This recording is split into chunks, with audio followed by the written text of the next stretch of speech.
كلهم سلاماو መንገድታት بمختال ጊዜያዊ ምሕዳር ትግራይ ዝርከባ ባንክታት ጉዳይ ወለድን ዕዳን ዘላቕ ዕልባት ክሳዕ ዝርከብ ዝኾነ ይኹን ብመትሓጃ ዝተተሓዘ ንብረት ይኹን ሃፍቲ መሬት ናይ ምዝዋር ወይ ናይ ምሕራጅ ስራሕ ጊዜያዊ ምሕዳር ትግራይ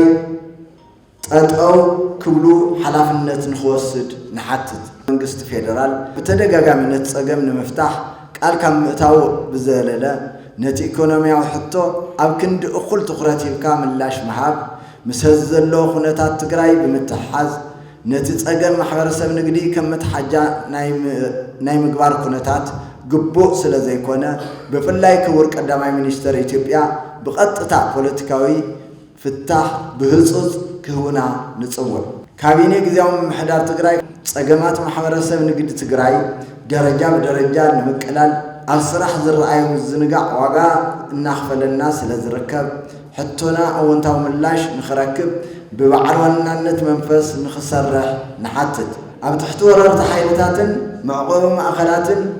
ኣብ ስቃይ ዝርከብ ሕብረተሰብ ብፍላይ ነጋዳይ ምዕራብ ትግራይ ኣብ ጸገም ኣብ ዝርከበሉን ኩነታት ባንክ ንብረት ነጋዳይና ሽም ናብ ኣምዝዋር ተጸሚደን ይርከባ እዚ ተግባር ግልጽ ግህሰት ሕግን መሰል ነጋዳይናን ካብ ምዃን ዘሊሉ ተስፋ ዘቁርጥን ኣብ መንጎ መንግስትን ነጋዳይን ዘይምትእምማን ዝፈጥርን ዘይሰብኣውን ዘይፍትሓውን ተግባር ብምዃኑ ኩሉ ዝምልከቶ ኣካል ክኹንኖን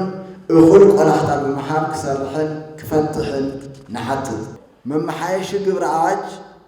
1395 እዝባር 2017 ብልምዓት እቶት ተግባራዊ ንምግባር